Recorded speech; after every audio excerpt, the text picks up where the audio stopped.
Kreml Hair Tonic and Kreml Shampoo present the new adventures of Sherlock Holmes, starring Nigel Bruce as Dr. Watson and Tom Conway as Sherlock Holmes.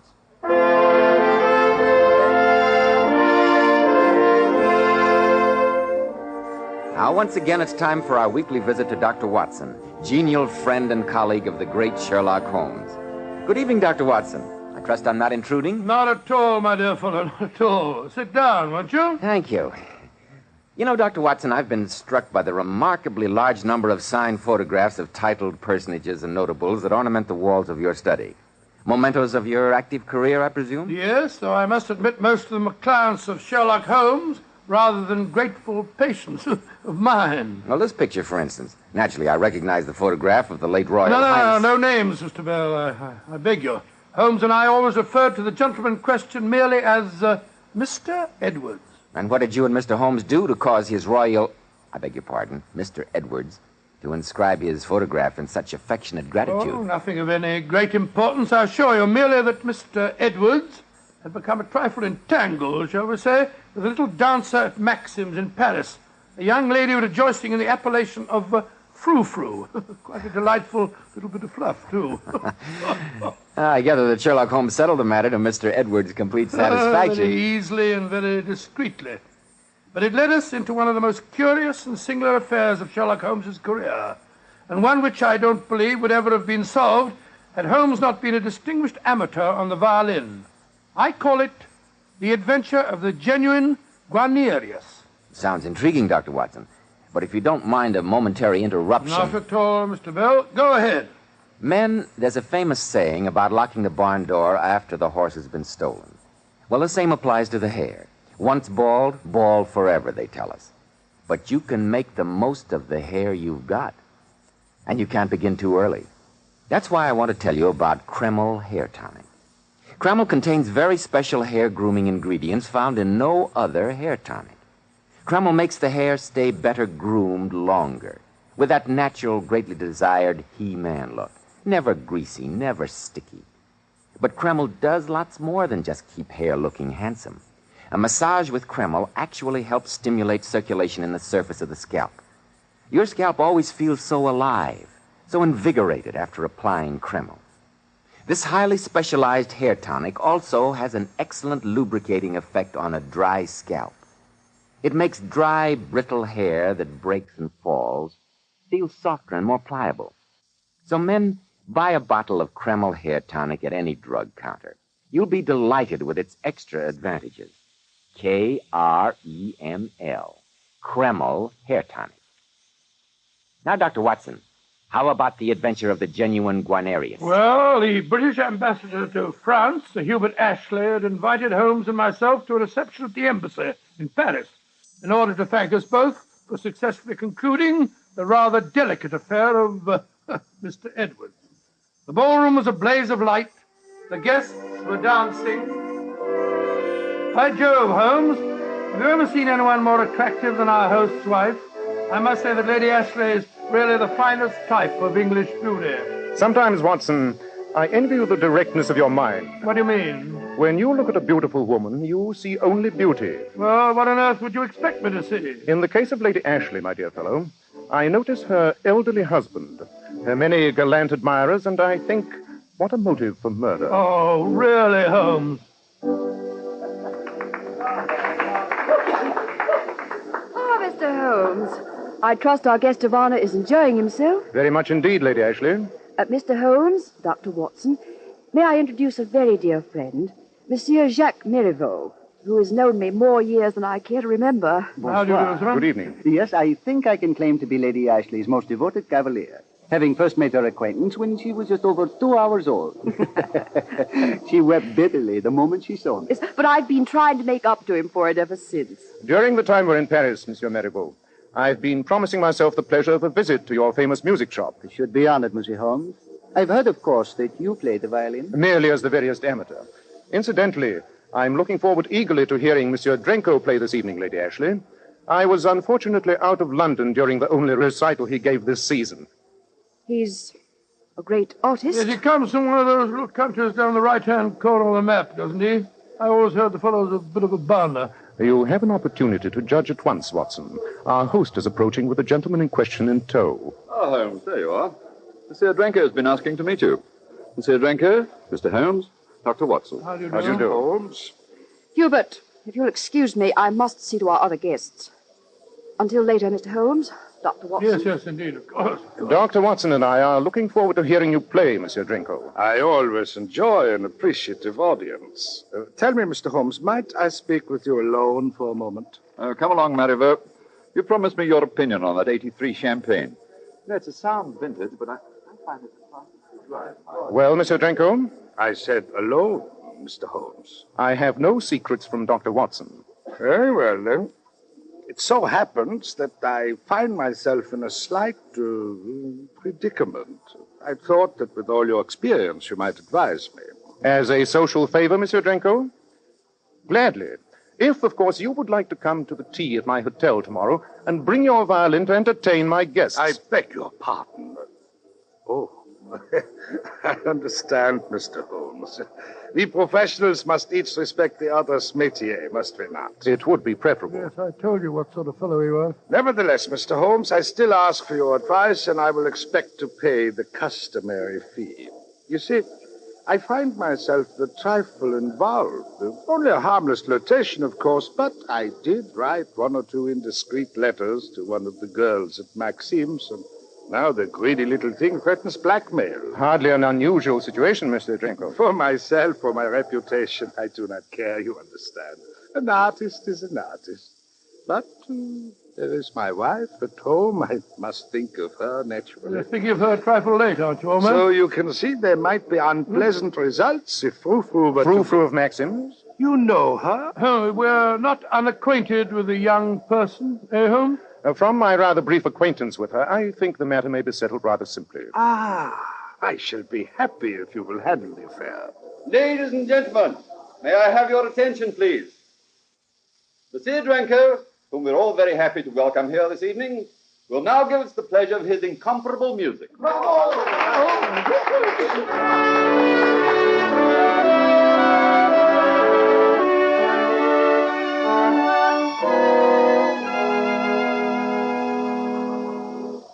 Here you are, gentlemen. Mademoiselle Frou-Frou's dressing room is right here.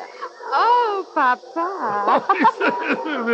I say, Holmes, did you notice that girl just passed? The one wearing just those little thingamajigs? Quite.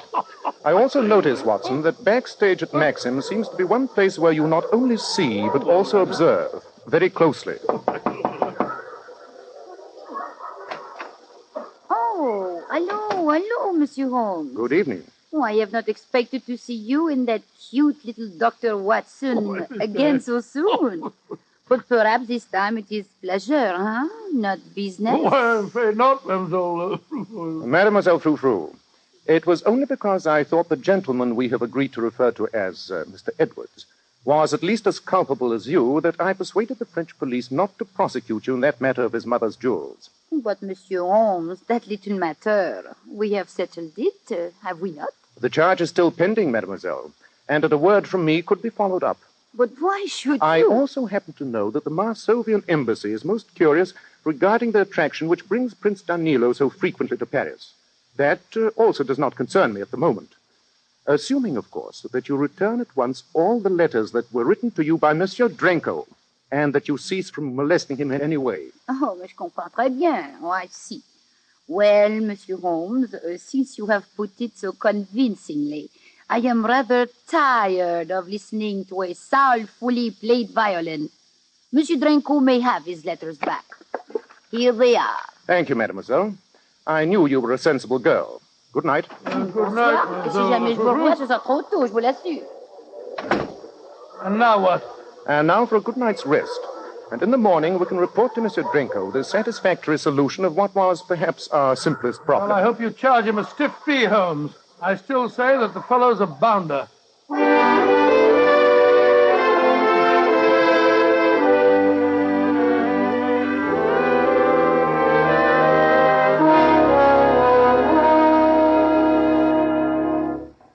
Good morning. I think Monsieur Drenko is expecting us, Mr. Holmes and Dr. Watson. What's the number of his room, please? Click. Send a message to the police. Oh, Monsieur Holmes. Mr. Marivaux, what's the matter? It's Drenko. Well, we're on our way up to see him. He's dead. Killed himself. What? Good heavens. Come, Marivaux. Take us up to his room.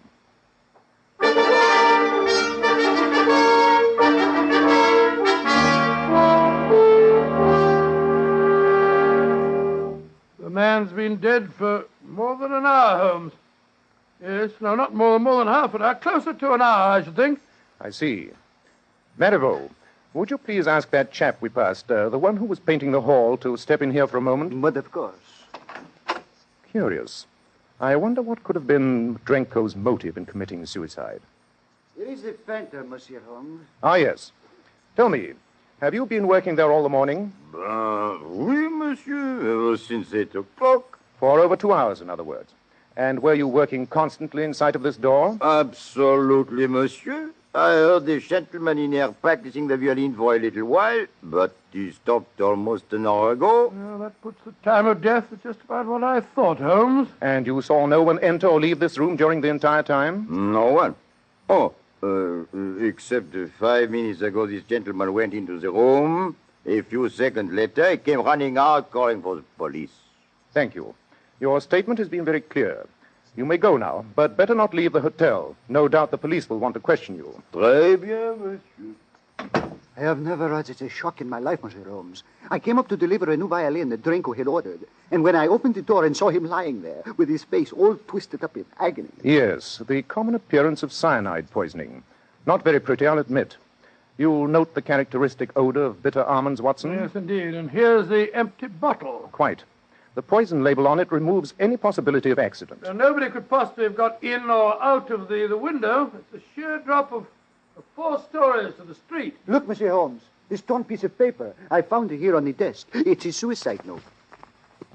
Evidently written under the stress of considerable emotion, to judge from the writing. It is intolerable. I utterly refuse to endure it any longer. Signed, Mihai Drenko. It's his handwriting, Monsieur Holmes. I'd swear to it. Yes. Unquestionably the perfect setting for suicide. There's no doubt about it. Well, Monsieur Holmes, a pleasure to meet you again, even if under such unfortunate circumstances. How are you, Inspector Bernard? Nice to see you again, my dear fellow. Oh, thank you, sir. Dr. Watson and I have been carrying on for you until your arrival. Oh, thank you. And may I pick your brains to ask what you have learned? Marivaux here discovered the body only a few minutes ago when he arrived to deliver a violin Drenko had ordered.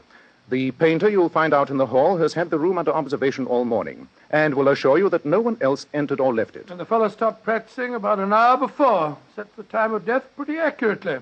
Here's the suicide note, Inspector.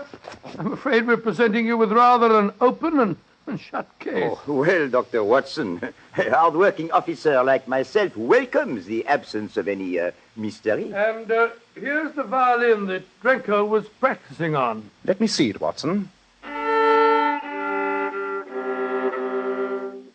Odd.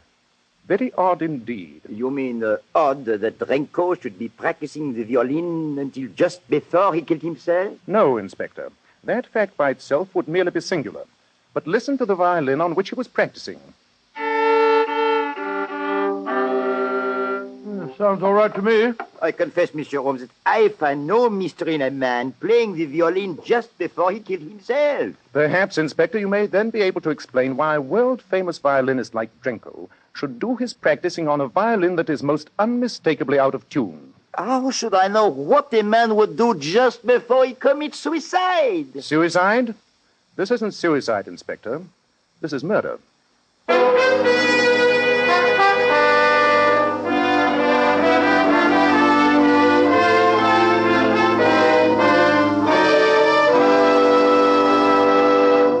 Men, once you get bald, there's nothing you can do about it. Science tells us it's impossible to grow hair on bald heads. But you can make the most of the hair you've got. And let me tell you, there's nothing better than Kreml hair tonic to do it. In the first place, Kreml does a marvelous job of hair grooming. It keeps every lock neatly in place, yet never looks greasy or sticky. Kreml contains very special hair grooming ingredients, the like of which have never been duplicated in any other hair tonic. But Kreml does lots more than just keep hair in place. A massage with Kreml helps stimulate circulation of the blood in the surface of the scalp.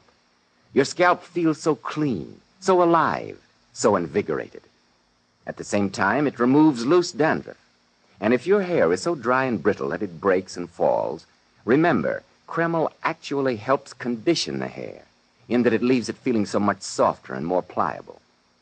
It also has a grand lubricating effect on a dry scalp. So remember, men, make the most of the hair you've got. Use Kreml Hair Tonic daily. Kreml. Kreml Hair Tonic.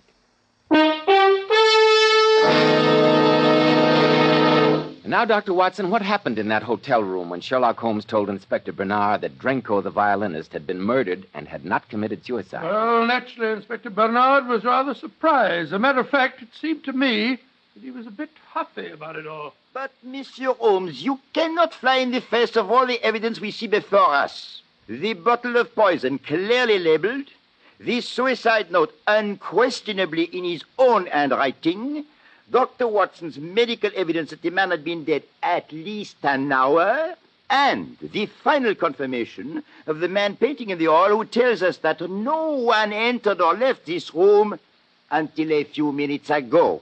And against all this, Mr. Holmes, what have you to offer? A violin that is out of tune. Ah, zut alors. Nevertheless, Inspector, it is the crux of the entire case. But, Holmes, how can you tell what a fellow like Drenko would have done? I can assure you, Watson, that he would have done almost anything in the world except practice on this violin. No, Inspector, this was murder. I'll stake my reputation on it. It is only your reputation, Monsieur Holmes, that makes me hesitate at all. Give me 24 hours in which to establish how this murder was done and who did it. Since you ask it, Monsieur Holmes. Very well. Thank you. Come, Watson. We have some busy hours ahead of us. Good day, gentlemen. Good day, good day. And where are we off to in such a hurry, Holmes? The British Embassy. The embassy? Why on earth? You evidently failed to notice during last night's reception that Lady Ashley left us very abruptly the moment Drenko joined our party.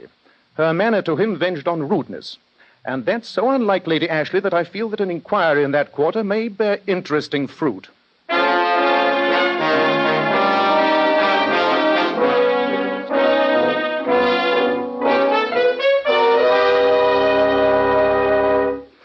May I ask, Mr. Holmes, the purpose behind this unexpected visit? In just a moment, Sir Hubert.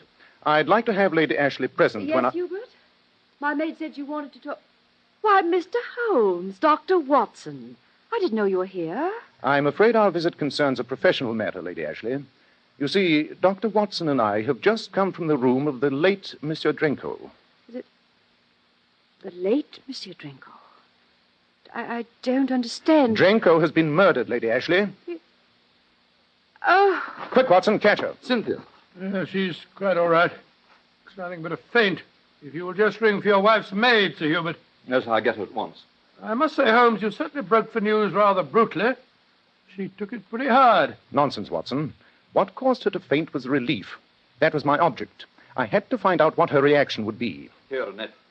You and Mary help Lady Ashley up to her room and put her to bed. Oh, mais oui, monsieur. Just keep her quiet. A cup of hot tea will do her no harm when she comes round. And now, gentlemen, if you'll excuse me. I'm sorry, Sir Hubert, but I must ask you to remain here with us for a few moments. Well, I don't understand. Sir Hubert, Lady Ashley's reaction to the news of Drenko's death was a good deal more pronounced than might be expected in the circumstances. I haven't the faintest idea what you're trying to insinuate. I insinuate nothing. I merely state facts. Would you prefer that I question her, or will you tell me what lies in back of all this? Very well, Mr. Holmes. But I should like to spare my wife as much as possible. My only interest is in any light that she might be able to shed on the matter. Cynthia is a very young and very beautiful woman.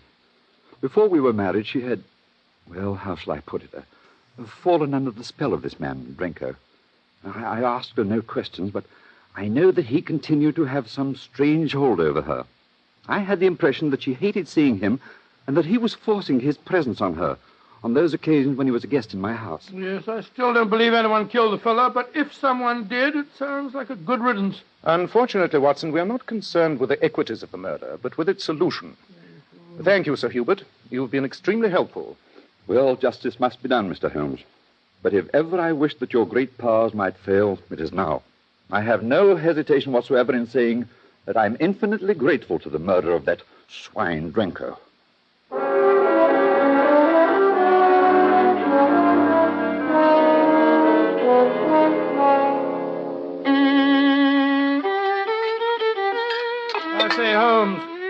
join me in a cup of tea? No tea, thanks. I'm rather trusting to the inspiration of music to assist me in resolving some of the more puzzling features of this case. Well, at least you can't complain of a scarcity of suspects. First of all, Sir Hubert, for obvious reasons. Possibly Lady Ashley. Great Scott, Holmes. What's the matter? Tea too hot? No, but have you thought of the possibility that Frou-Frou might have killed Drenko? After all, she might have been madly in love with him. The possibility had occurred to me, but I discarded it. Oh, discarded it.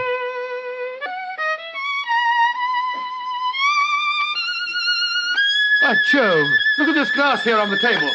It's positively vibrating from that high note. A not uncommon phenomenon. As you must know, certain objects vibrate in harmony with certain notes. Watson, get your coat. We promised to pay a visit to Marivaux's shop. I think this would be an ideal time to discharge that obligation.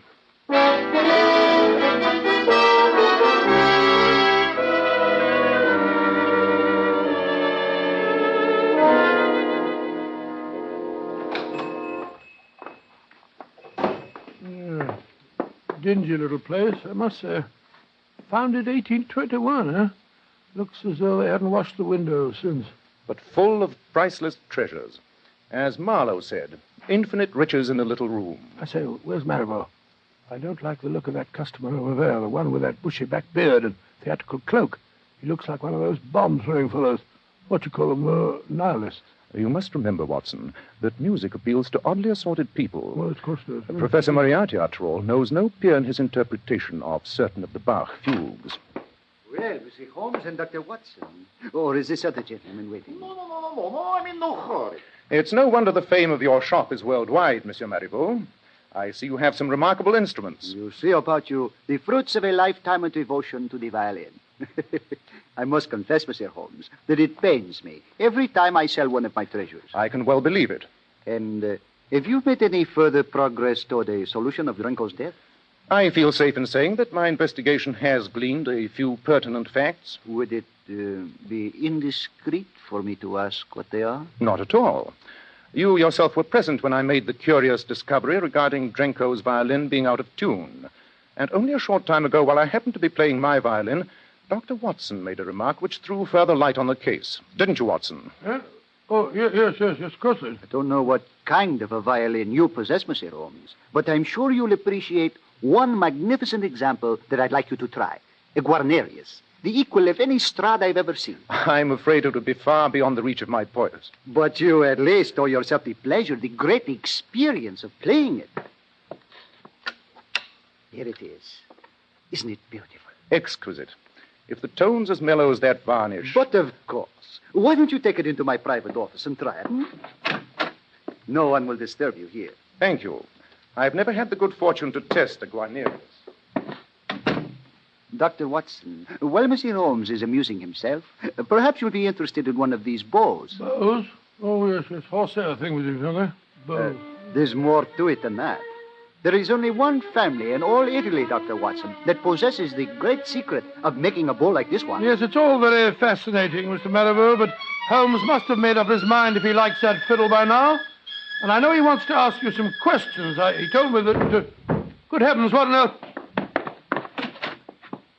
He's lying on the floor. He must have fainted. Holmes! I'm afraid he's dead. Quick, Dr. Watson, go for the police. And give you a chance to plant a bottle of cyanide by my side? Oh, no. Watson, stay here and listen to Marivaux confess how he murdered Drenko. You're alive? No, thanks to you. I took the trouble to dissect the violin you gave me, and then played one of the others here to lure you in. He killed Drenko, but the suicide note... Elementary, my dear Watson. I would hazard a guess that it was torn from the end of a letter to Marivaux referring to an unsatisfactory instrument, which was intolerable and which he couldn't endure any longer. Holmes, Marivaux was nowhere near Drenko when he died. Marivaux had left a very oddly constructed violin with Drenko, presumably last night, knowing that it was Drenko's habit to practice each morning from 8 till 10. Inside the violin, in place of a sound bar, Marivaux had put a thin glass vial containing cyanogen, the lethal gas which is identical in odor and effects with the cyanide. Good heavens! When Drenko reached the proper high note, the extremely thin glass vial cracked under the impact of the sympathetic vibration, releasing the deadly fumes through the F-holes in the violin. And the violin that Marivaux was delivering to Drenko when he discovered the corpse... Precisely, Watson. He merely left that one by the body, planted the note, and carried off the fatal weapon and all proof of the crime in his now empty case. He made only one error. He neglected to tune the violin he left. Amazing, Holmes. I've listened very patiently, Monsieur Holmes, to your ingenious and utterly imaginary reconstruction. I suppose you can furnish a motive, too? I'd prefer to spare Lady Ashley the ordeal, Marivaux. But I have no doubt that it was in you, she confided, that Drenko had been blackmailing her on the strength of their earlier romance. But to convict a man of murder, you need something more than words. You need proof. You seem to be overlooking this dissected violin on your desk, with which you attempted to murder me. I fancy that the sample of your handiwork with the vial of gas affixed therein will offer ample proof. You'll never send me to the guillotine. I'll kill myself first, but I'm going to take you with Drop me. that vial, Marivaux. Precisely what I intend to do. Drop it and release the fumes. They will put a speedy end to all three of us. I've got your wrist, Marivaux. Give me that vial if you don't want a broken arm. There. That's better. Good heavens, it's an hourlist.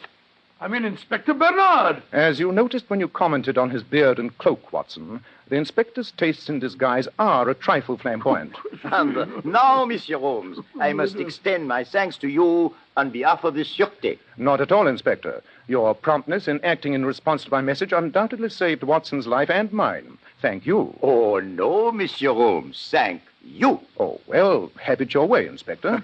And now, Marivaux, come along.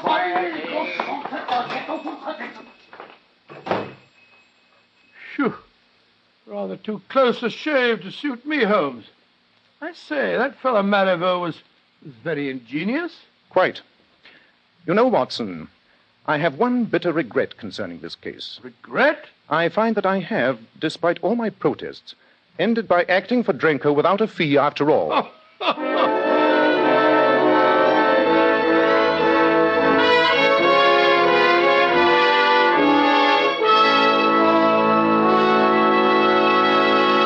In just a moment, Dr. Watson will tell us something about next week's story. But first, girls, some of the most beautiful women in the world are Powers models. And one of their outstanding characteristics is their shining, bright hair. Now, here's how they keep it shining. Powers models use Kreml shampoo. This amazing beautifying shampoo has been especially developed to actually glamour bathe each tiny strand of hair, revealing all its natural glossy luster. My wife says Kreml shampoo is wonderful for washing children's hair. How about that? Oh, yes, it would be, because there are no harsh caustics or chemicals in Kreml shampoo, and its luxurious active foam penetrates right to the scalp and removes all loose dandruff as well as the dirt. Girls, if you could only see how Powers model's hair fairly radiates glossy highlights, I'm sure you'd want to try Kreml shampoo right away. You can get a bottle at any drug counter. Kreml. Kreml shampoo. Now, Dr. Watson, what about next week? Well, now, let me see. Next week, I think I'll tell you about the adventure of the Sally Martin. The Sally Martin? She was a boat, Mr. Bell. Oh. A luxurious yacht. Holmes and I entered the case when her owner was found lying dead in his bunk with a knife stuck between his ribs.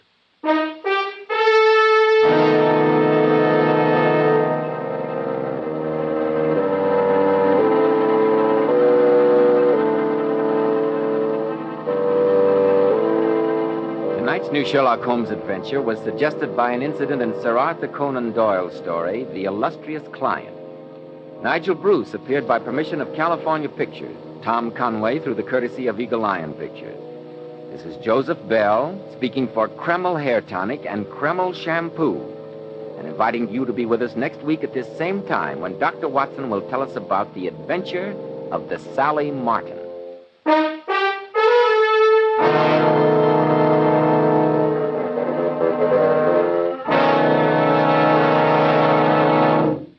This is ABC, the American Broadcasting Company.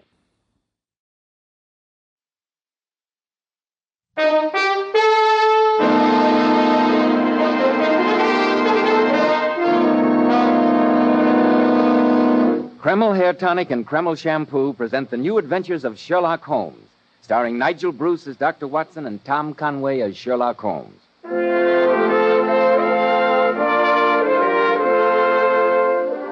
Now, once again, it's time to keep our weekly appointment with that incomparable host and storyteller, Dr. Watson.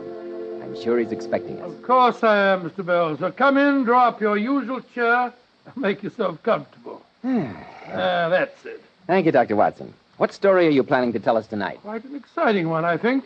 The only relic I have of it is this rather mildewed piece of paper. I came across it just before you arrived as I was going over my notes on the case. But this doesn't look very exciting. It's a hotel bill, and all it says is board and lodging for 1 week, 28 shillings and sixpence. Then there's an extra item, 1 pint of ale not paid for, 5 pence. And yet that extra pint of ale was ordered at the very moment when Sherlock Holmes and I entered into one of the weirdest experiences we ever had. I call it the adventure of the Sally Martin. Before you begin the story, Dr. Watson, do you mind if I... Have a word with our listeners? Oh, of course not, Mr. Bell. Men, if you want a successful, prosperous appearance, don't give your hair that cheap, greasy, plastered-down look. Many products advertise that they don't leave the hair looking or feeling greasy. But let's make this test. Run your hand over your hair. Does your hair feel greasy or sticky? Now look at your hand. Is there a greasy film on it? If there is, then you certainly are not using Kreml hair tonic. Because Kreml positively never leaves the hair looking or feeling greasy, sticky, or dirty.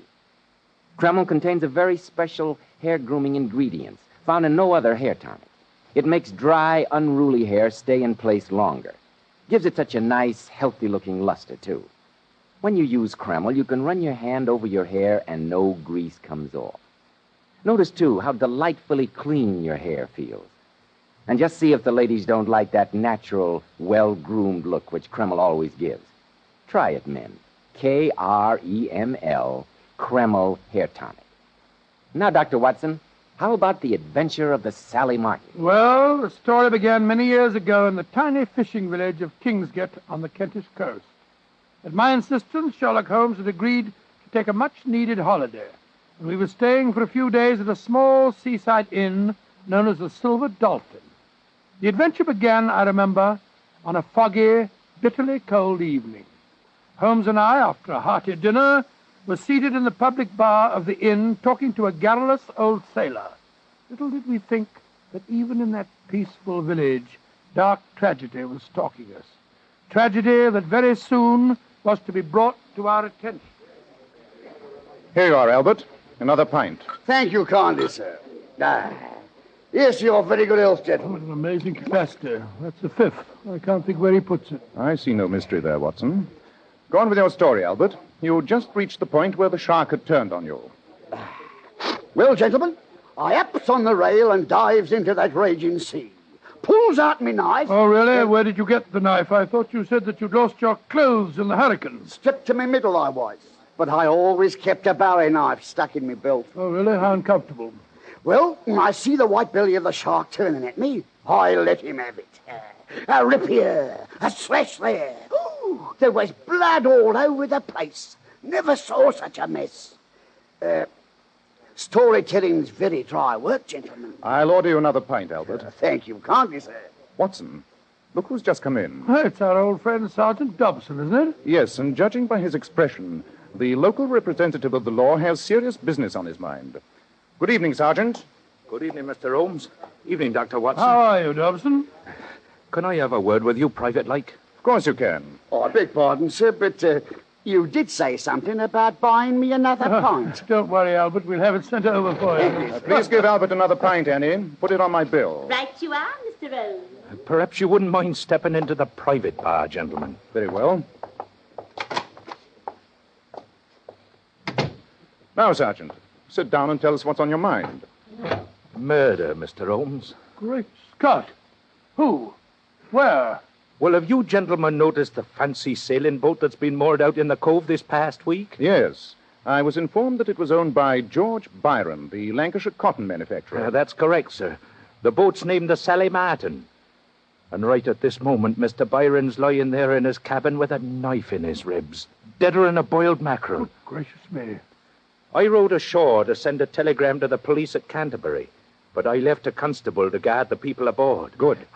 I'm going back now to conduct my investigation, but the Canterbury police can't be here afore morning, and I was hoping that... That we'd help you, Sergeant? Well, sir, a case like this is a little outside of my experience. Well, just a minute, Dobson. Mr. Holmes is still a sick man.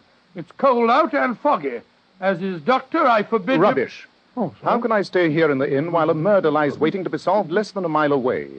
Come, Watson. The game's afoot.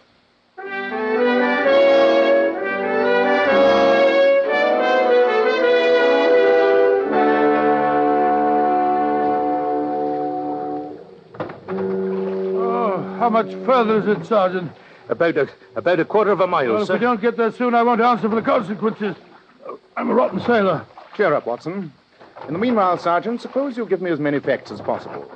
How many people are aboard the Sally Martin? Well, there's 3 passengers, Mr. Holmes, and 2 in the crew. Well, let's have those passengers first. Well, there's Mrs. Byron, the dead man's wife. A lot younger than him, she is, and she looks a bit on the flighty side, if you ask me, even though she was having a proper fit of hysterics, like. And then there's Clarence Byron, the dead man's brother. And what opinion did you form as to his character? Well, sir, you understand I didn't talk to him much, but he acted cool as a cucumber, just as if murder didn't mean a thing to him. And the third passenger? Well, he's a young fella by the name of Hodgson, secretary to the dead man. Very nicely spoken gentleman he is, but it seemed to me as if Mrs. Byron had quite an eye for him, even through her tears. That's why I said she seemed flighty-like. You're very observant, Sergeant. Oh, it's just training, sir. How about the 2 crew members? Well, there's Captain Small. He seemed perfectly above board, and a man by the name of Coggins. Arthur Coggins. He's a deckhand, and a mighty surly one at that.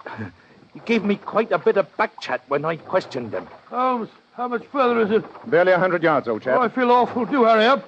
Move over, Sergeant. Let me take an oar.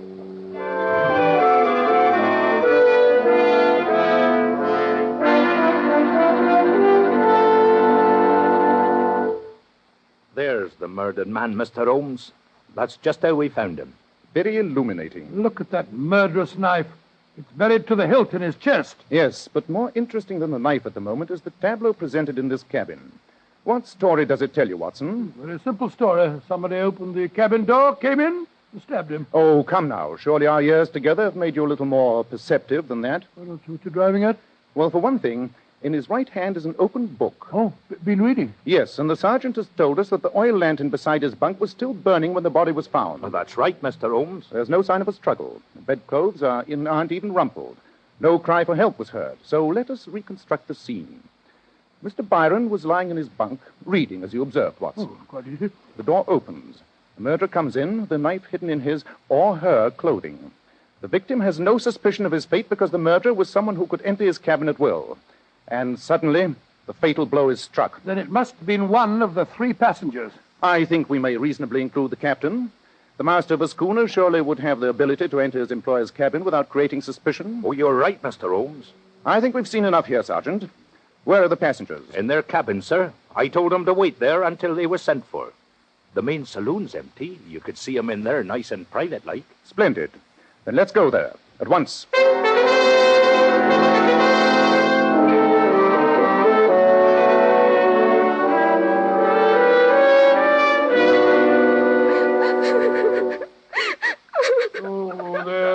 There, Mrs. Byron.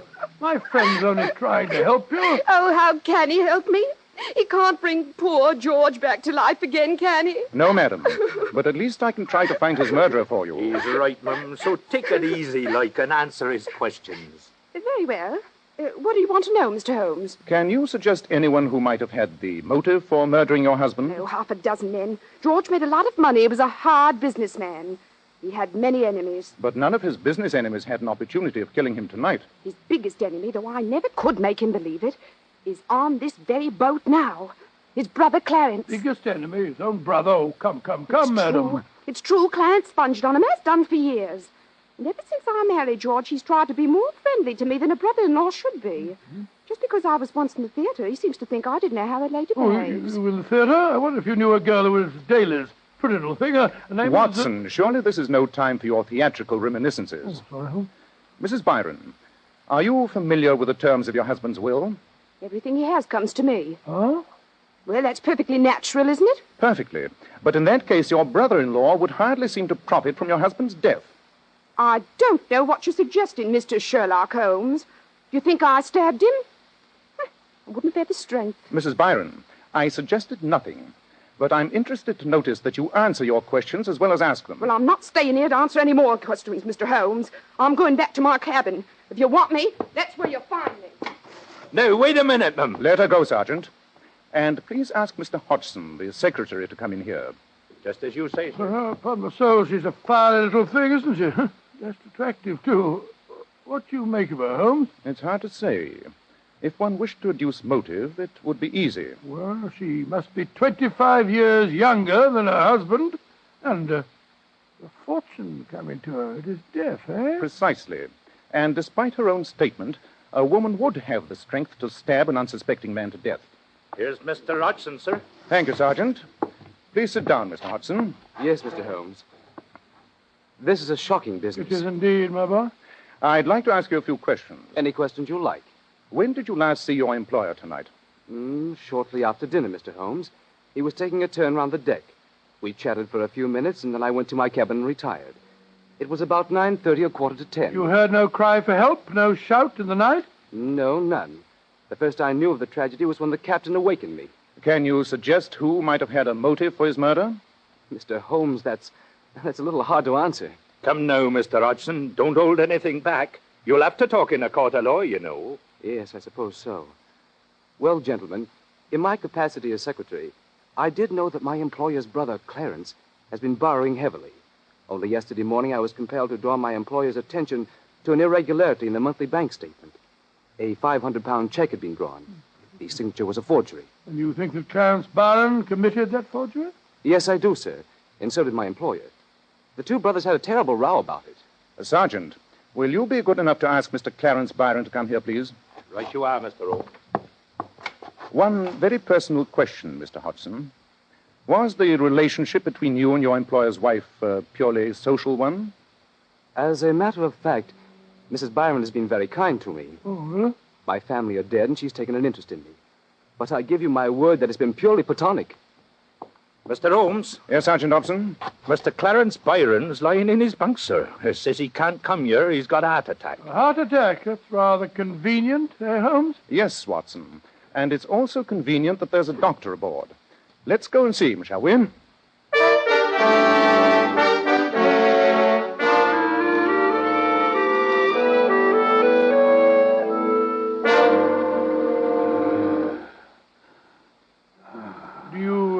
Feel any better, Mr. Byron? Yes. Yes, I do, Doctor. That injection you gave me helped. It was digitalis, I suppose. No, it wasn't. Holmes' heart's perfectly sound. He was simulating an attack. So I gathered, since an injection of plain water apparently gave him immediate relief. Plain water? Yes, your heartbeat was full and regular, and your color normal. So I decided to try an experiment. And a very successful one. Why did you pretend to have a heart attack, Mr. Byron? I wasn't pretending. I do have a bad heart. That I don't doubt. Only a bad heart could prompt you to swindle your brother and then murder him. I didn't murder him. Though, I can tell you who did. Oh? You're very eager to shift suspicion, Mr. Byron. Who, in your opinion, murdered your brother? It's that deckhand, Arthur Coggins. Only a few days ago he threatened my brother's life. You heard him make the threat? Yes, I did. It was his second day aboard. It was early in the morning. I was strolling on deck when I came on this man Coggins, who was standing by the mainmast, practicing throwing a knife.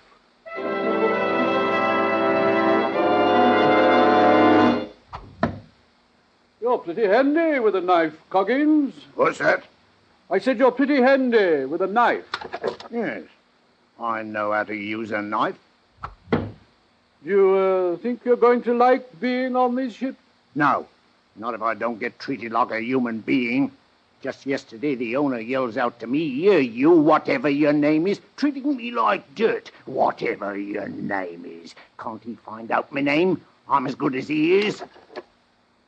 One of these dark nights, he'll get what's coming to him.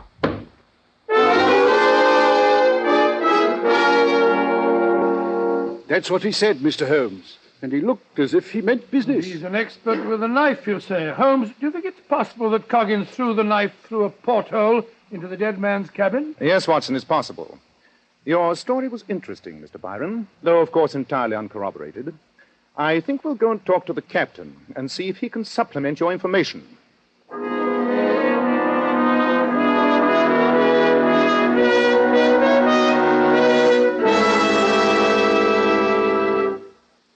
Well, Mr. Holmes, I can't answer for the passengers. That's no business of mine. I appreciate that, Captain Small.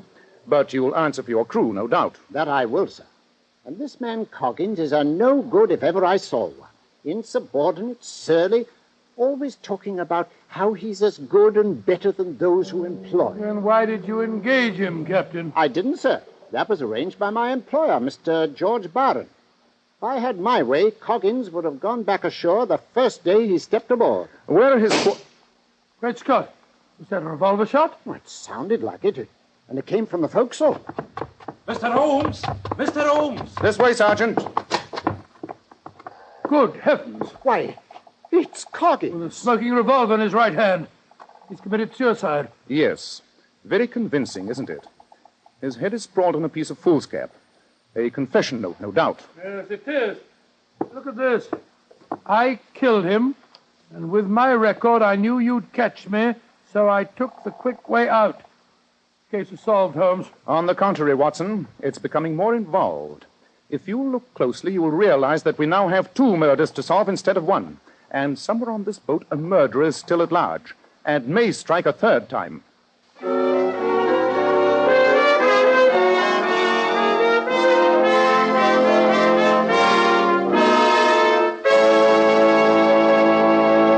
In just a moment, we'll find out if the murderer does strike a 3rd time. But first, men, if you're bald, you might as well grin and bear it, because science tells us it's impossible to grow hair where the hair roots are dead. But you certainly can make the most of the hair you've got. And men, you can't beat Kreml hair tonic. To help you, Kreml contains very special hair grooming ingredients found in no other hair tonic. That's why Kreml keeps hair neatly in place longer and without that offensive, greasy look. But Kreml does lots more than keep hair looking handsome. Let me repeat. Kreml does lots more than keep hair looking handsome. A massage with Kreml helps stimulate circulation right in the surface of the scalp. Your scalp feels so alive, so invigorated. At the same time, it removes loose dandruff and has a fine lubricating effect on a dry scalp. And for hair that's so dry that it cracks and falls, remember Kreml actually helps condition the hair, in that it leaves it feeling so much softer and more pliable. Men, buy a bottle of Kreml at any drug counter. It's such a nice, clean product, you can use it every day so that your hair always looks its best. Kreml. Kreml Hair Tonic.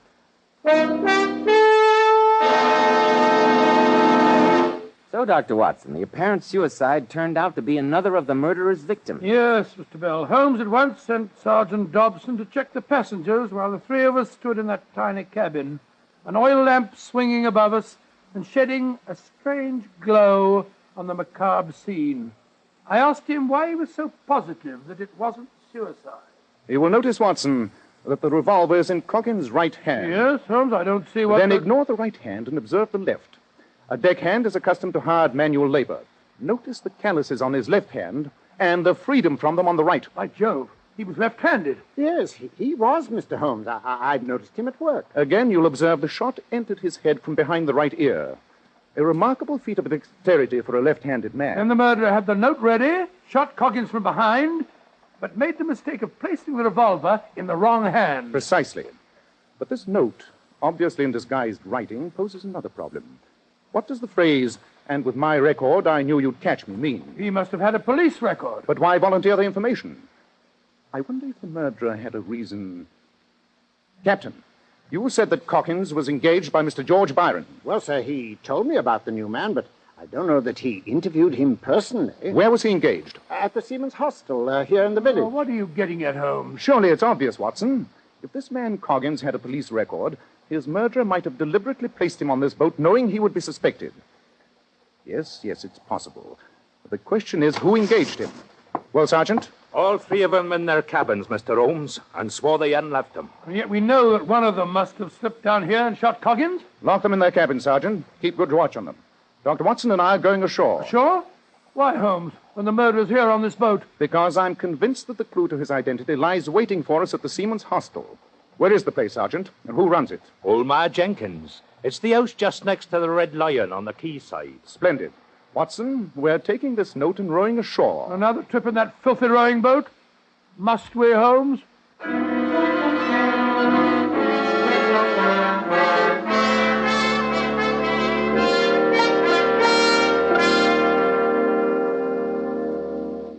It's a fine time of night to rootle a respectable woman out of a warm bed, I must say, and no mistake. But, Mrs. Jenkins, Call me Ma. Everyone calls me Ma. Very well.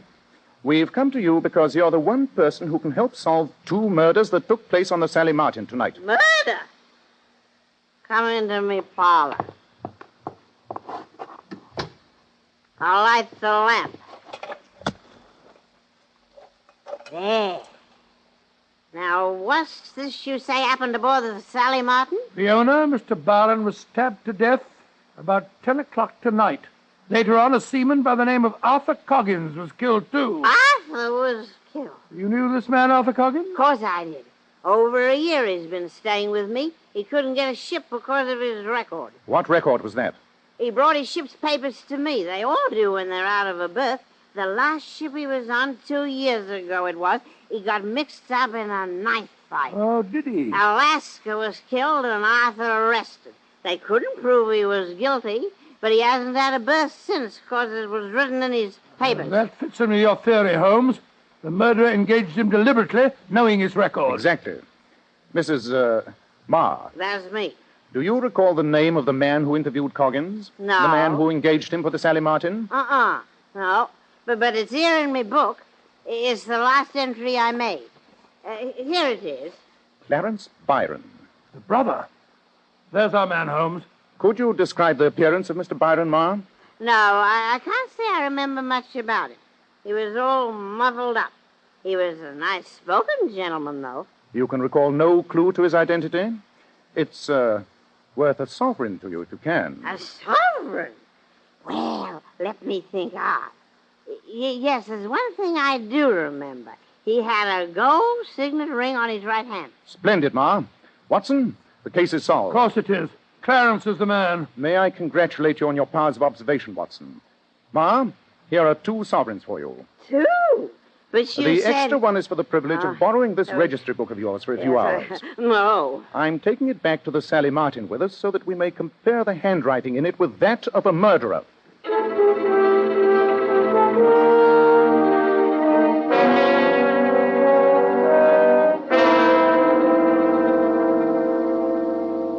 Oh, but this is ridiculous, Mr. Holmes. Why should you ask Clarence to sign his name? Bear with me a few moments longer, Mrs. Byron, and you'll see why. Blessed if I know what you're up to, Mr. Holmes, A either. little patience, Sergeant, and you'll see, too. Have you any objection to signing your name, Mr. Byron? I suppose not, though I'm just as confused as the rest of them. There. Thank you. And now, Mr. Hodgson, I wonder if you'd mind helping us. Of course not, Mr. Holmes. What can I do? You saw the forged check. I wonder if you'd try and imitate the signature that Mr. Clarence Byron has just written. Mr. Byron's signature? Yes, his writing is extremely individual, but I think you could help prove that under certain circumstances it can be elastic. See how nearly you can imitate it. I think it'll help us to prove that he murdered his brother. Clarence, you did murder George. I knew it. Mabel, you're out of your mind. Will you copy his signature, Mr. Hodgson? Of course, if you think it'll help you. Holmes, look. Hodgson. Sign, please, Mr. Hodgson. Clarence Byron. There. Thank you. That's a remarkably fine gold signet ring you're wearing, Mr. Hodgson. Thank you. Watson, give me Ma Jenkins' registry book. There you are, Holmes. Sergeant, I want you to compare the signature in this book with that which Mr. Hodgson has just given us. I think you'll agree that they're both written by the same man. They are. Well, blow me down. So he forged Clarence's signature. Exactly. He is quite a specialist in handwriting. Albert, you didn't kill him. You couldn't have done it. It's no good, Mabel, and you know it as well as I do. You knew what I was up to. You helped me. You suggested that I use Clarence's name. That's a lie. A lie or not, Sergeant, I suggest you take out your notebook. They're talking in front of witnesses, so make the most of the fact.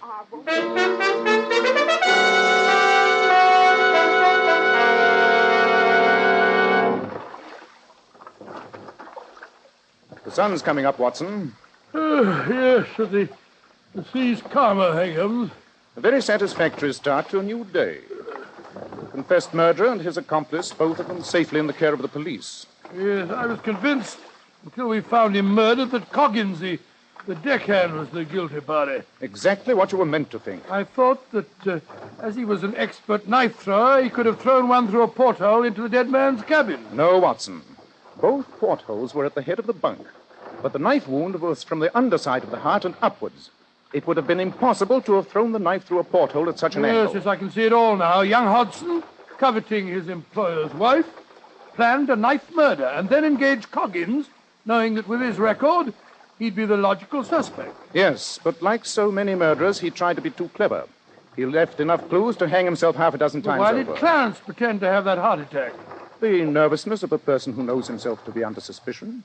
A futile attempt to escape interrogation. Well, I'm glad it's all over. I'm exhausted and I'm frozen, and I'm delighted to think that this is my last trip in this horrible rowing boat. Whereas I'm feeling very stimulated and in a distinctly altruistic mood. Altruistic? What do you mean, Holmes?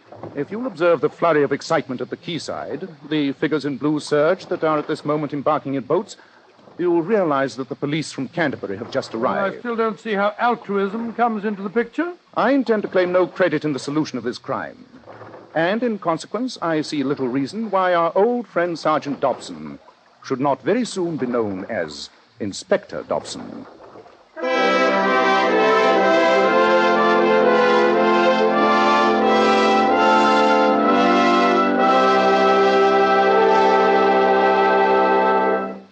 In just a moment, Dr. Watson will tell us something about next week's story.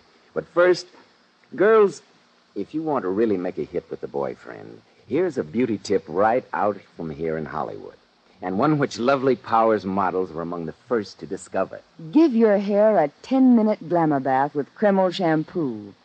This amazingly beautifying shampoo has been especially developed so that it actually brings out all the brilliant, natural luster of each tiny strand of hair. Kreml shampoo leaves the hair fairly teeming with highlights. And don't forget, Kreml shampoo is wonderful for the entire family. Yes, even in the hardest water, it whips up gobs of rich, luxurious foam, which penetrates right to the scalp and removes all loose dandruff as well as the dirt. So, ladies, buy the large family size of Kreml shampoo. Kreml. Kreml shampoo, the largest selling shampoo with an oil base. Now, Dr. Watson, what about next week? Well, now let me see. Next week, I think I'll tell you how Holmes solved a murder with only one clue, the depth to which the parsley had sunk in the butter on a hot summer's day. I call this bizarre adventure The Strange Death of Mrs. Abernethy.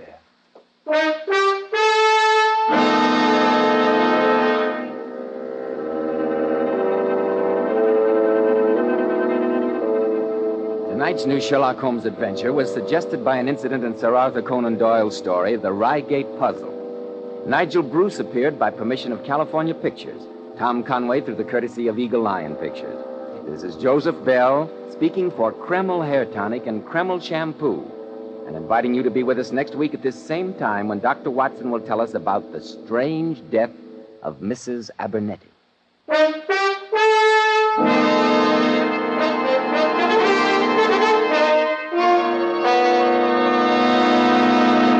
This is ABC, the American Broadcasting Company.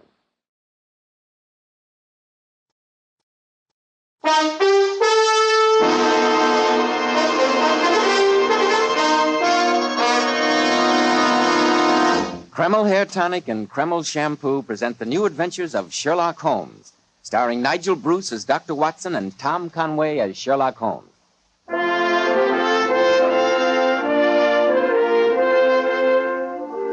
Well, once again, it's time to join our good friend and host, Dr. Watson, as he waits for us in his familiar study.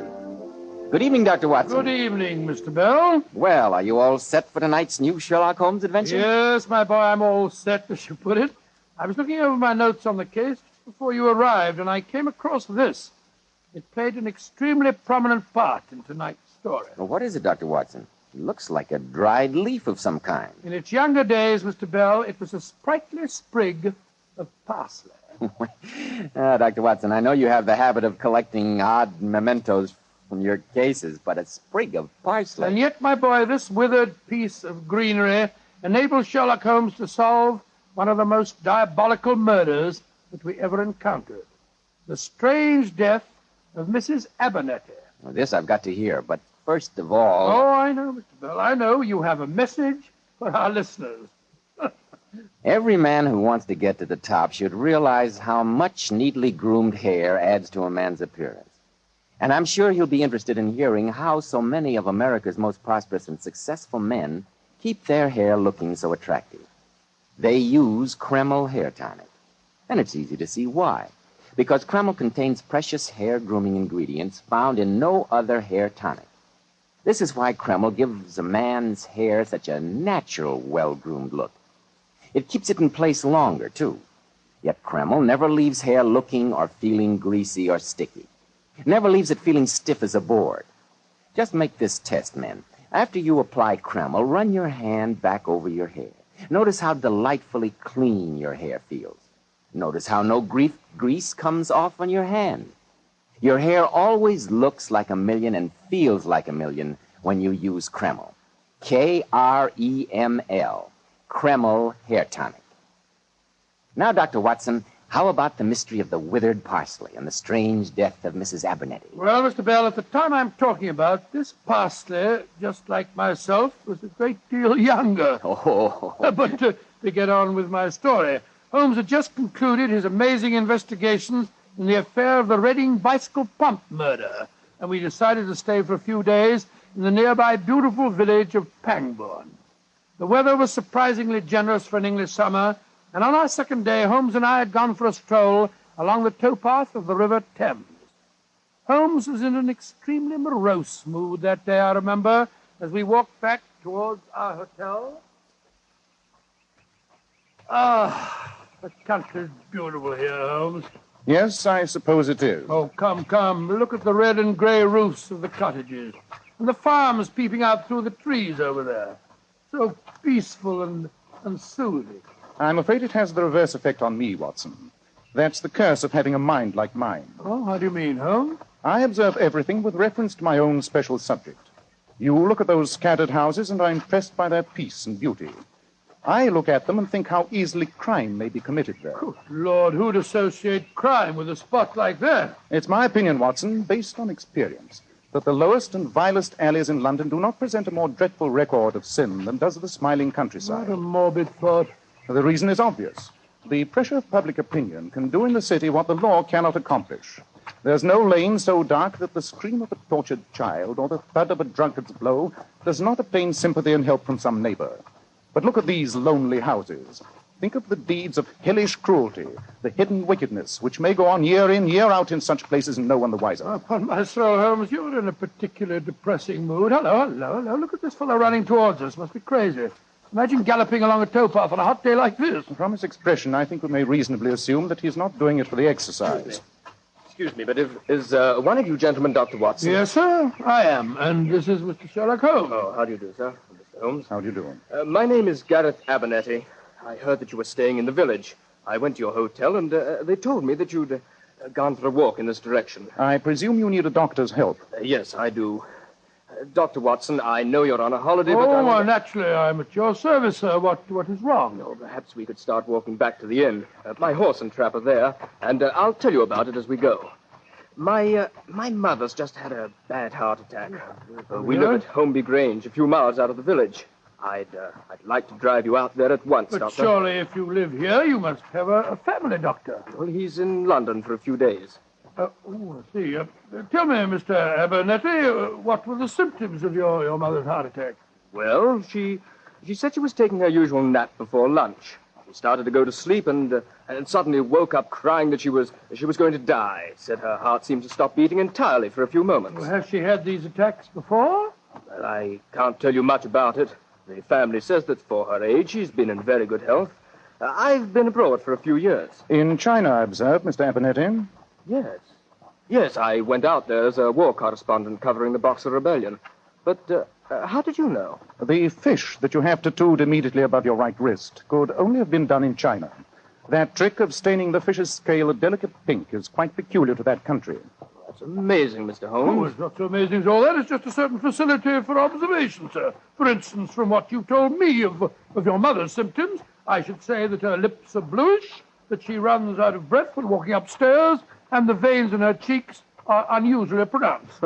I begin to think I've met a pair of magicians. Oh, but you're right, Doctor. I see I put you on your mettle, Watson. How did you deduce that? Elementary, my dear Holmes. The symptoms that Mr. Abernethy described were typical of mitral constriction. I shall be delighted to examine your mother and do whatever I can for her. I'm very grateful, Doctor. You're in good hands, Mr. Abernethy. Well, Watson, I shall see you later, no doubt. This is one case in which I'm sure you need no help from me.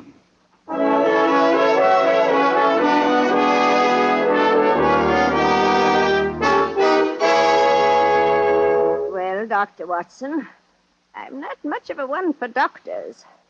Stick out your tongue and give me a guinea. That's what most of them say. Well, what's your verdict? That there's nothing seriously wrong, Mrs. Abernethy. Just take these drops I'm giving you before each meal, and you'll be well in no time. Lizzie. Yes, ma'am? You heard what the doctor said.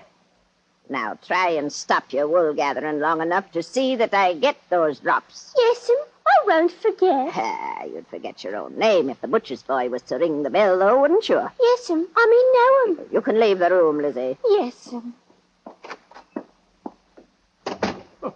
I think you should rest for a while, Mrs. Abernethy. Plenty of time for rest at my age, Doctor. Anyway, I want to talk to you privately. That's why I sent Lizzie out of the room.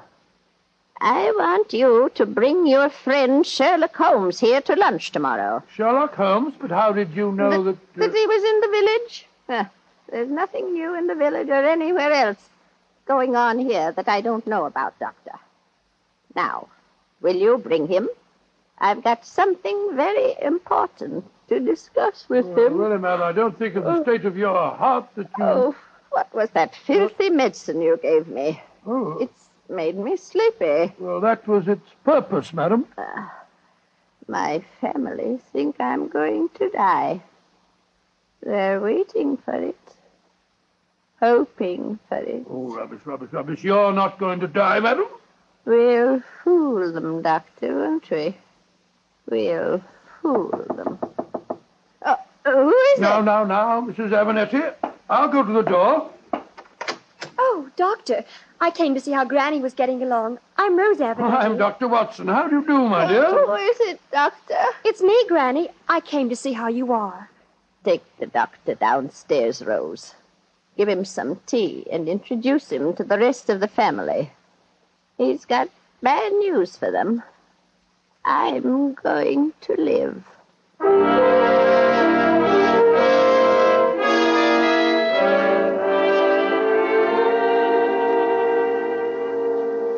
Uncle Gareth, will you introduce Dr. Watson, please? Of course, my dear Rose. And I appreciate your motive in giving me the privilege. A shy, retiring girl like yourself would hardly dare make such a descriptive introduction as I will. Uncle Gareth, you've been drinking again. Well, since I was the only member of this heartless Abernethy clan that had the initiative to go and get a doctor, I think I was entitled to a brandy or two. Come on, Watson. Come and meet my noble brothers. They're here in the library, waiting like hopeful vultures for bad news about our dear mother's health. Oh, really, sir, I think perhaps some other time. Oh, no. Might as well get it over with. I'm sorry, Dr. Watson. I didn't know Uncle had been drinking. Oh, that's quite all right, my dear child. Dr. Watson, let me introduce my brother, Ernest. How do you do? How are you, Dr. Watson? Since the success of Oscar Wilde's recent comedy of manners, Ernest has been unbearable. I think he took its title too literally. I suppose you're referring to the importance of being earnest. As you see, Doctor, my brother is a brilliant wit, and brandy sharpens his perceptions even more. He's been known to launch a whole string of leaden epigrams in the course of one evening. Yes, and he's been known to do an honest day's work in his life, which is more than you can say, my dear Ernest. Gareth, I'm sure Dr. Watson has no desire to listen to our dreary wranglings. Why not introduce him to John? I'm going to. Watson, this is my other brother, John Abernethy. How do you do, sir? How do you do, Doctor? John is the respectable member of the family. He manages the estates here, and at least has the unique distinction of having worked for the money he gets from Mother. Shouldn't talk like this in front of a stranger, Gareth. Bad form, you know. Yes, Uncle Gareth. Dr. Watson's come here to tell us about Granny. Oh, then let's hear the verdict. It means much more to us than you could possibly imagine, I can assure you. Well, I examined Mrs. Abernethy very thoroughly. Considering her age, I'm glad to say that her condition is quite good.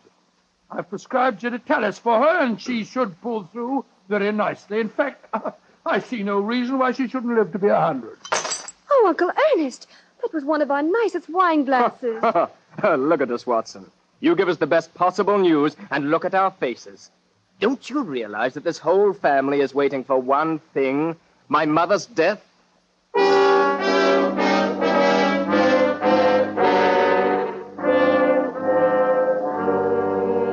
I tell you, Holmes, it was perfectly nauseating.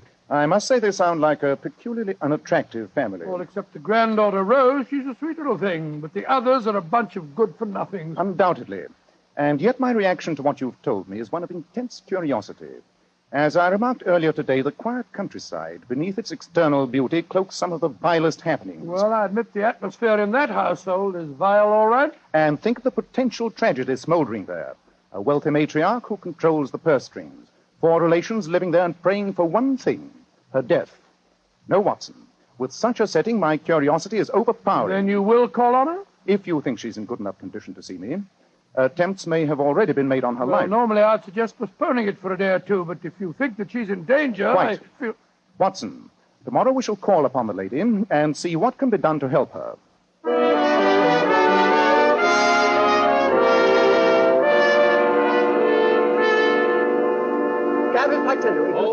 Mr. Holmes. Yes, Mrs. Abernethy? Before we go into lunch, I should like to tell you why I asked you to come here today. And I want my family to know, too. Children, I want your attention. Oh, Mother, not another lecture, surely. No, Ernest, not a lecture. Merely a statement of fact. I have asked Mr. Sherlock Holmes here today because he is a detective. A detective? What's the matter, Mother? Has someone pinched the family silver? Gareth, be quiet. No, please don't excite yourself, madam. Remember that heart of yours. Yes, Granny, do be careful. Oh, stop fussing over me, Rose, and sit down. Gareth, you mentioned the family silver. How did you know that's what I was going to speak about? Oh, Mother, I was only joking. Were you? Strange joke. Mr. Holmes, I discovered a few days ago that the Abernethy silver has been stolen piece by piece and replaced by imitations. How do you know, Mrs. Abernethy? I recently had occasion to have some of our silver knives repaired. The blades were loose in the handles. The London jeweler to whom I sent them reported that they were not the family silver, but plated imitations. I had him come down here and examine the rest of the set. They're frauds. I want you to find out who's responsible. I know it's one of these 4 children. That's ridiculous, Mother. Why suggest that one of us is responsible? Because I know you children too well. Personally, I think it's what you deserve, Mother. Dare you? I'm not dependent on you, Mother, but the others are. You've kept them dangling too long. Look at you, Rose. You're still young. Are you going to stay here another 20 years waiting for your grandmother to die? Gareth, leave the room. Now, please, Mrs. Abernethy. Lunch is served, ma'am. Oh, go away. I love you. Quick, Watson. She's having another attack. Out of the room, everybody, please. Oh, Dr. Hill. No, don't worry, Mrs. Abernethy. You're going to be quite all right.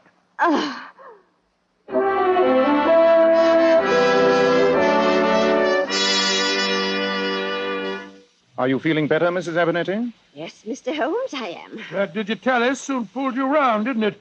You must remember not to take another dose until this evening. In the meanwhile, I think you'd better go and lie down. No, Doctor. I want to go into lunch. And afterwards, I have something else to tell you, Mr. Holmes. Something I don't intend the family to hear. And it's much more significant than stealing silver. Mrs. Abernethy, I think if you were to tell me your real problem now, simply and directly, a great deal of time and patience might be saved. After lunch, Mr. Holmes. Doctor, give me your arm.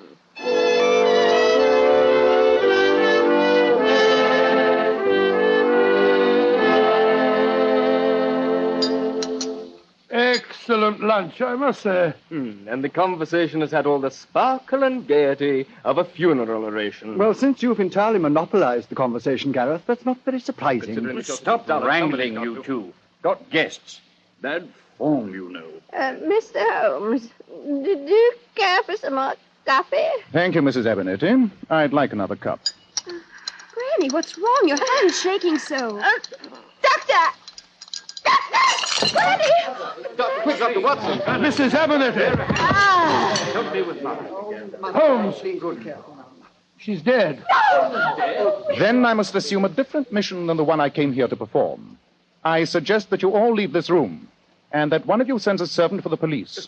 Murder has just been committed before our eyes. Murder? But Holmes, she died of a heart attack.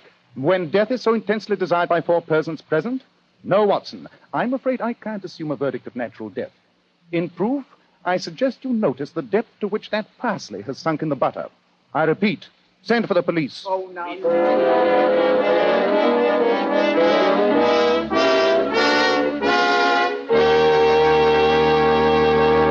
Before we find out what the police discover, men, once you get bald, there's nothing you can do about it. But it's never too early to make the most of the hair you've got. That's why I urge you to try Kreml Hair Tonic. Kreml contains very special hair grooming ingredients which have never been duplicated in any other hair tonic. Kreml keeps the hair in place longer, always looking so neat and well-groomed, never greasy or sticky. But this highly specialized hair tonic does lots more than just keep the hair looking handsome. A quick massage with Kreml helps stimulate circulation right in the surface of the scalp, leaving your scalp feeling so alive, so invigorated. At the same time, Kreml removes loose dandruff and has a fine lubricating effect on a dry scalp.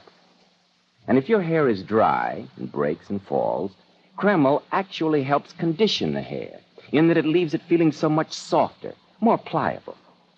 Men, I'm sure you'll enjoy the way Kreml always feels so clean on your scalp, looks so clean on your hair, and has such a clean odor.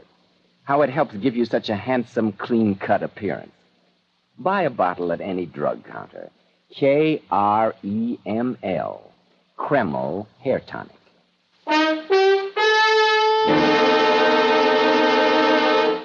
Well, Dr. Watson, I begin to see what you mean about that withered sprig of parsley.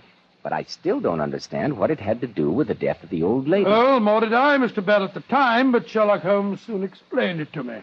As soon as the family had left the dining room and the police had been sent for, Holmes and I stood together in that room of death, examining the dining room table. Yes, Watson. I'm certain that she was poisoned before our eyes. But how, Holmes? You'll admit that in her condition a double dose of digitalis would have been fatal? Possibly, yes, but she didn't have an overdose. I gave her some before we came into lunch and told her not to take her usual dose at the table. And she didn't take it. Not consciously, Watson, but I'm convinced that she received another dose in her food. How? She didn't eat the roast lamb that the rest of us had. She simply had 2 lightly boiled eggs. She cracked them open herself. They couldn't have been poisoned. But she put butter in her eggs, large quantities of butter. We all ate butter from the same dish, Holmes. True. But once again, I ask you to observe the significant fact. The depth to which the parsley has sunk in the butter. But the parsley hasn't sunk perceptibly at all. That, my dear Watson, is the significant fact. Oh, beg your pardon, sir. Lizzie said as how you thought something was wrong with the lunch. I'm the cook. Something was very wrong with the lunch, my good woman. Oh, I'm sorry. And I hear as how Mrs. Abernethy's been took with another of her spells. Yes, she has. Tell me, was this table laid for lunch at 1 o'clock? Yes, sir, it was. But you didn't come in till half an hour later. While Mrs. Abernethy's attack delayed us in the drawing room, did anyone come through the kitchen into this room? No, sir. Lizzie and me would have seen him if they had. And when you set the table, you placed this butter here? Yes, sir. As you see, it's garnished with parsley. Did you do that? No, sir, I didn't. That's funny. Who could have put that on there? By Joe, Holmes, I believe you're right. But the roast of lamb was garnished with parsley, wasn't it? Yes, sir, it was. Splendid.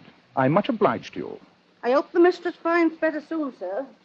Watson, I'm going to take that butter to the village, chemist shop, and have it analyzed. While I'm doing that, I want you to conduct an experiment of your own. What do you want me to do? Obtain a fresh quantity of butter from the kitchen. Place a sprig of parsley on top of it, and see how far in half an hour it sinks in. Ridiculous way of spending my time, I must say. Nevertheless, Watson, I think the experiment may give us the vital clue to the murder.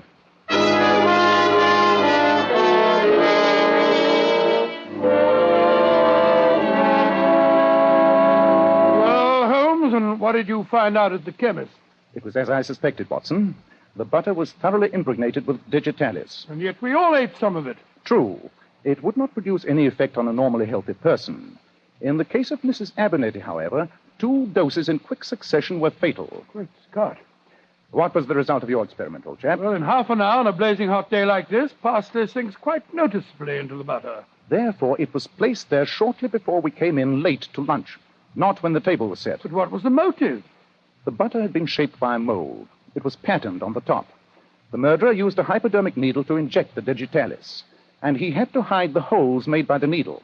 So he took the parsley from the roast and placed it on the butter. But who had the opportunity? That's what we have to find out. Have the police arrived? Yes, there's a Sergeant Jenkins in charge. He's out there in the kitchen questioning the servants. Then let's join forces. A murderer's in this house, Watson. Between us, we've got to catch him.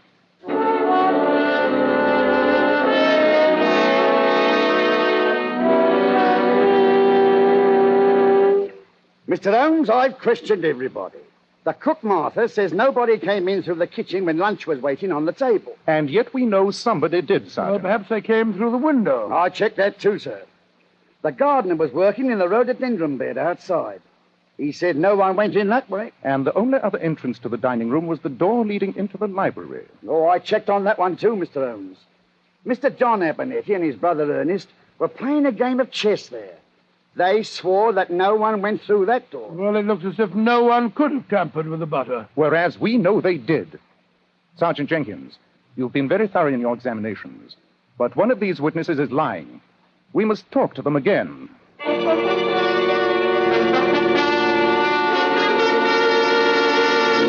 Martha, when you said no one came through your kitchen and went into the dining room, you meant no member of the family, didn't you? That's right, sir. If it had been one of the other domestics, Lizzie, for example, you wouldn't have noticed it? No, you mention it, sir. Lizzie did go in just before they came into lunch. Lizzie did, but... Quite, Watson. Sergeant, please ask Mr. Ernest Abernethy to step in here for a moment. Yes, Mr. Holmes, Lizzie did go through the library door, but I can't see that fact as of much importance. Possibly you can't. And yet I assure you my question was not an idle one. Was Lizzie carrying anything, do you recall? I really didn't notice. I'm afraid I find the problems of chess, even with Brother John as an opponent, more interesting than the perambulations of the worthy Lizzie. Lizzie. Yes, sir? You did go into the room just before lunch? Yes, sir. I remember that I'd forgot to put the claret out, so it would be room temperature. Mr. Ernest is most particular about that. Thank you, Lizzie. You may go. Yes, sir. Thank you, sir. Holmes, do you think she did it? Surely there's no doubt of it in your mind now, is there? Well, there is in mine, Mr. Holmes, and no mistake. And yet the case is solved, Sergeant. Let's go into the drawing room, and I'll introduce you to our murderer.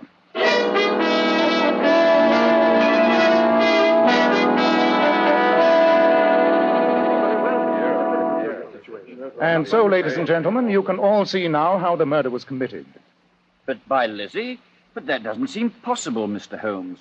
What motive would she have? Oh, I could understand her motive. Mother's been an absolute tyrant with her. I find it hard to believe that with her addle-pated mentality, she'd have the imagination to think of such a plot. Oh, no, Gareth.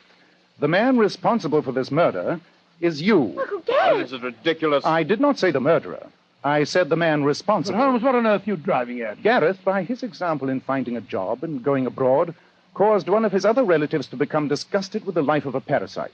That person decided to go beyond such petty devices as stealing silver and to turn to murder. And Abernethy commit murder? I say, really. A remarkably brilliant observation. Which one is it, Holmes? Surely that's obvious.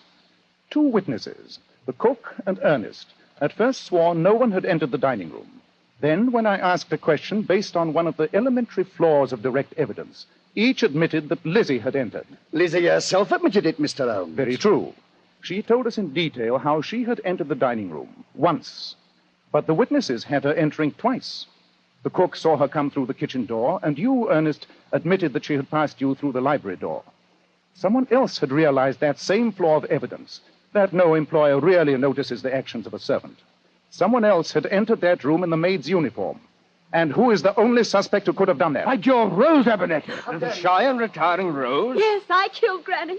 When Dr. Watson said that Grandmother might live another 20 years, I saw that I'd never get away from here. Well, you're getting away from here now, miss. I'm taking you over to the station. I don't care. I'd be an old maid. And I warn you that anything you say may be used in evidence against you. I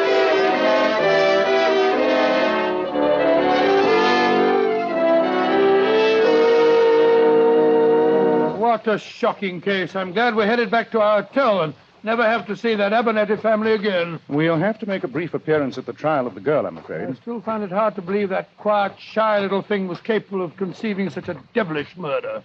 Solitude, unhappiness, and the companionship of an evil, maladjusted family and a tyrannical grandmother breed dark fancies, Watson. She dressed up in a maid's uniform, convinced that no one would give her a second glance, and then, having poisoned the butter, returned, changed her dress, and sat down at the luncheon table. Precisely. Well, Watson, this has been an unsavory case, but it points a moral. A moral that I hope you, as my self-appointed biographer, will profit by. And what moral is that? The extreme importance of observing details.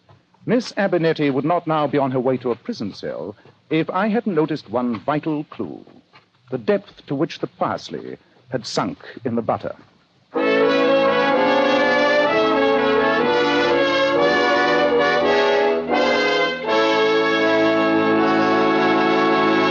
Just a moment, Dr. Watson will be back to tell us something about next week's story. Girls, have you noticed how men can't help but admire the bright, shimmering highlights in a woman's hair? Then why not follow the advice of the famous $1 Million Powers models? Girls noted for their glossy, bright hair. Powers models wash their hair with Kreml shampoo. This amazingly beautifying Kreml shampoo actually glamour bathes each tiny strand of hair and uncovers all its natural, radiant luster. Yes, and Kreml shampoo never dries the hair. In fact, it has a beneficial oil base which helps keep the hair from becoming dry or brittle. Its luxurious active foam penetrates right to the scalp and removes all loose dandruff as well as the dirt. So, ladies, buy a bottle of Kreml shampoo at any drug counter. See how easy it is to glamour bathe your hair to a vision of tantalizing loveliness. Kreml. Kreml shampoo. Now, Dr. Watson, what about next week? Well, next week I think I'll tell you about the singular affair of the Coptic compass. The Coptic compass? Sounds intriguing, Dr. Watson. Sherlock Holmes found it so, Mr. Bell. The adventure started one afternoon when Holmes and I, returning to our Baker Street rooms, found, lying in the middle of our floor, an unclothed corpse.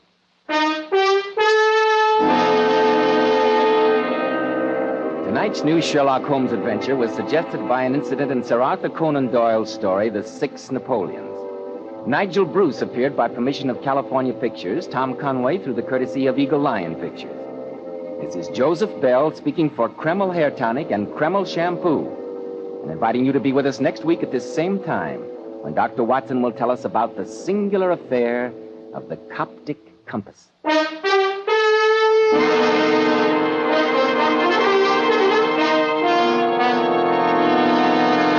This is ABC, the American Broadcasting Company.